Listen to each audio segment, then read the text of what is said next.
जय श्री श्याम, जय खाटू नरेश की, हारे के सहारे की जय, लख दातार की जय।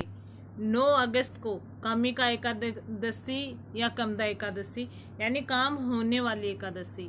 अगर आपके जीवन में संकट है, कष्ट है, दुख है, परेशानी है, घर में अशांति रहती है, झगड़ा होता है, क्लेश होती है, कोई भी करके अगर घर में इशू रहता है, नकारात्मक एनर्जी होती है, या फिर आप जो कमाते हो उसमें बरकत नहीं होती है, आपकी आर्थिक स्थिति ठीक नहीं है और आप चाहते हो कि बाबा आपकी हर मनोकामना को पूर्ण करें, तो कामिका एकादशी के दिन आप ये वाली अर्जी ज़रूर लगाना। बाबा आपकी अर्जी को 101% स्वीकार करेंगे और आपकी मनोकामना को पूर्ण करेंगे। देखो, गुरुवार और एकादशी, द्वादशी, अमावस, ये कुछ दिन ऐसे हैं जिस दिन अगर हम बाबा को श्रद्धा से, भाव से अर्जी लगाते हैं तो हमारी अर्जी बाबा ज़रूर स्वीकार करते हैं। मन का भाव हमारा सच्चा होना चाहिए और बाबा के प्रति अटूट विश्वास होना चाहिए, तभी हमारी अर्जी स्वीकार होती है। और कन्हैया मित्तल जी हर बार कहते हैं कि बाबा आपके भाव के भूखे हैं, न कि वो 56 भोग के भूखे हैं। वो लख दातार हैं, वो तो देते रहते हैं।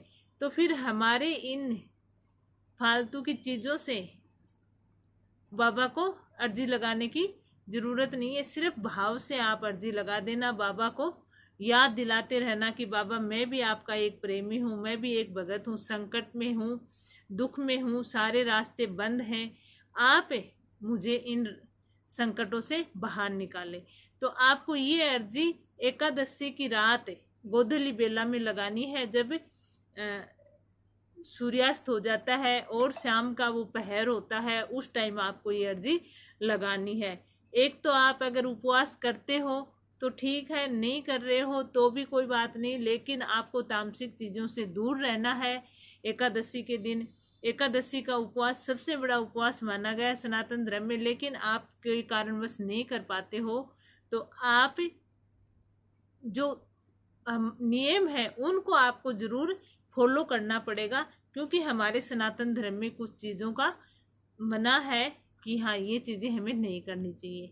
और कुछ लोग ऐसे भी पूछते हैं कि हम एकादशी का उपवास नहीं कर रहे लेकिन बाबा की जोत जला सकते हैं। हाँ, आप जला सकते हो, इन नियमों के अनुसार आप जोत जला सकते हो कि तामसिक चीज़ें नहीं खानी, आपको एल्कोहल वगैरह का सेवन नहीं करना है, अपने मन से, कर्म से किसी का बुरा आपको नहीं करना है। एकादशी के दिन क्या कभी भी नहीं करना चाहिए हमें किसी का बुरा।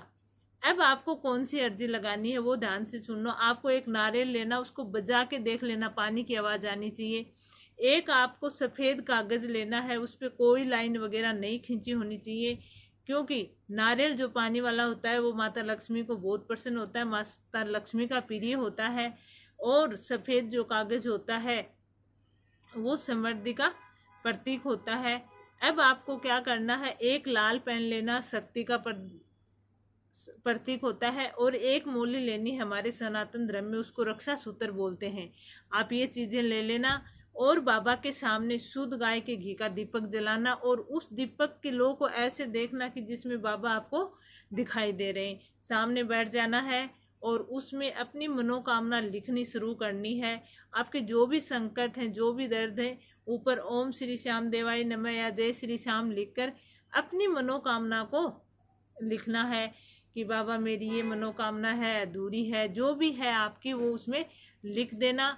लिखने के बाद आपको बाबा को पढ़ के सुनानी है और 5 मिनट आपको बैठ जाना है, बाबा का ध्यान करना है, जय श्री श्याम जाप करना है। और बाबा का अगर आपको भजन आता है तो आपको भजन भी बाबा को सुना देना है। उस पर्ची को आप फोल्ड कर लेना, समेट के उसको अच्छी तरह से बाबा के चरणों में रख देना। वो नारियल के ऊपर रखनी है पर्ची। नारियल के ऊपर पर्ची रखने के बाद आपको 3 बार मोली से ऐसे लगानी है। दीक्षिणा के रूप में आप 5 रुपये, 11 रुपये, जो भी आपकी इच्छा हो रखो। बाबा भाव के भूखे हैं, न कि आपके धन के भूखे हैं। और फिर उस मोली से आपको 3 बार ऐसे लपेटना है।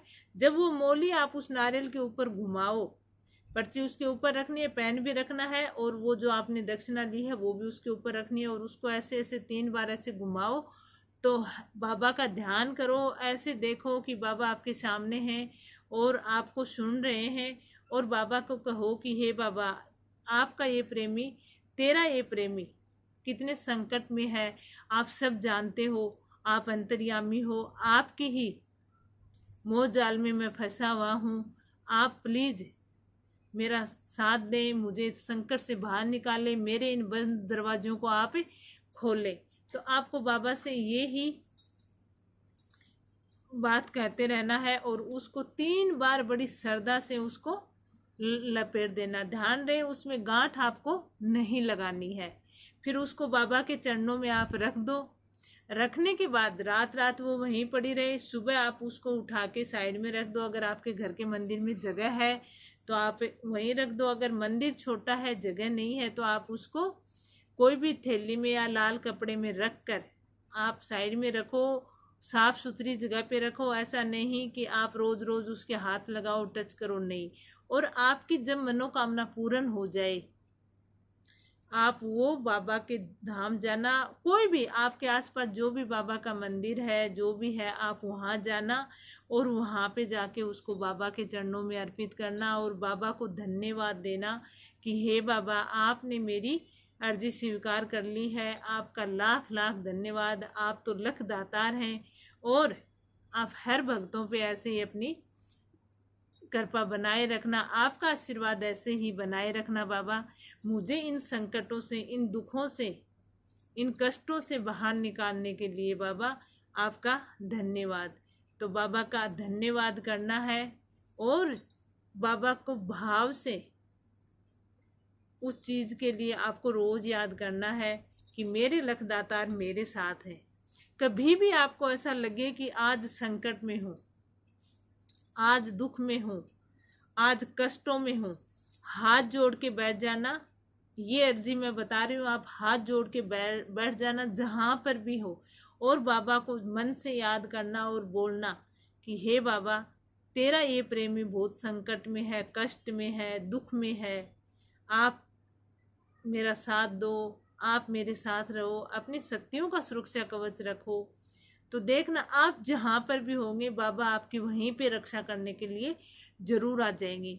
ये नारियल, ये कागज, ये तो जैसे हम कोई काम करते हैं ना, तो हम भी तो किसी को याद दिलाते हैं, वो होता है। बाकी भाव से अगर आप कहीं पर भी हाथ जोड़ के बैठ जाओ, बाबा को याद करो, अपनी मनोकामना बोलो, आपके संकट हैं वो बोलो और कहो कि हे हारे के सहारे, कहाँ हो आप। ये भगत आपको पुकार रहा है। और बाबा को 3 दिन आप रेगुलर बाबा का ऐसे ध्यान करो। मैं कह रही हूँ चौथे दिन आपकी समस्या का समाधान हो जाएगा।